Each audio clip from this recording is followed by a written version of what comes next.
Before we get into Spanning Tree Protocol, let's get some terms down, and I know you won't remember all of them, but they will become important again when we start studying Spanning Tree Protocol.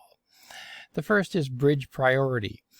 By the way, whenever you see the word bridge here, Spanning Tree Protocol tends to use the word bridge instead of switch, because bridges were early versions of switches. So it's got a historical value. Today we just call them switches. But think switch when you see this term bridge.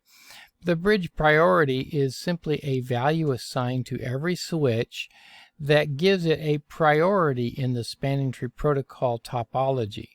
We'll understand that a little bit more once we get into it, but just know that the value of that priority is 32768 by default, but it can be manually changed in increments of 4096, including 0, by the way. So we can change that priority if we want to. The bridge ID is simply a number made up of the bridge priority and the MAC address on that switch. So let's say 32768 is the bridge priority, and the MAC address of this switch is AABBCCDDEEFF. So that's the bridge ID. That will be important as we learn Spanning Tree Protocol. Bridge Protocol Data Units, or BPDUs, I just call them BPDUs, are frames that are sent out from switch to switch in order to negotiate how Spanning Tree Protocol topology will be put together, and they are sent out every 2 seconds. That sounds like a lot, but if a port or a link or a cable goes down, you want that to respond fairly quickly and to renegotiate a new pattern. So 2 seconds really isn't that much. The port priority is similar to the bridge priority, where the bridge priority is a value put on the entire switch. The port priority is a value put on each port.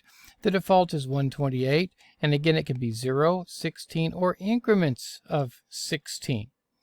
The root bridge is the cornerstone of all of the STP. One switch will be chosen to be the reference switch by which all other switches will make decisions about how they're going to forward. That's called the root bridge.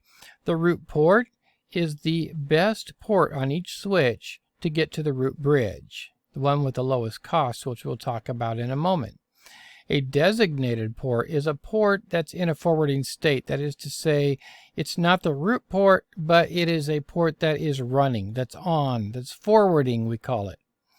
A blocked port is one that is not forwarding. It is shut down. It's not really shut down administratively, but it is turned off by STP so that it cannot pass frames across that port. And then the cost is the cumulative relative speed from one point to another. If I have a 10 megabit per second link between two switches, the cost from one switch to another is 100. This, by the way, is just a relative number. These numbers don't have any absolute meaning or reference to anything. If it's 100 megabit per second link, then the cost is 19. If it's 1,000 megabits per second, or 1 gigabit, then the cost is 4. So with this terminology in mind, we'll move forward in the next video to talk about how Spanning Tree Protocol works.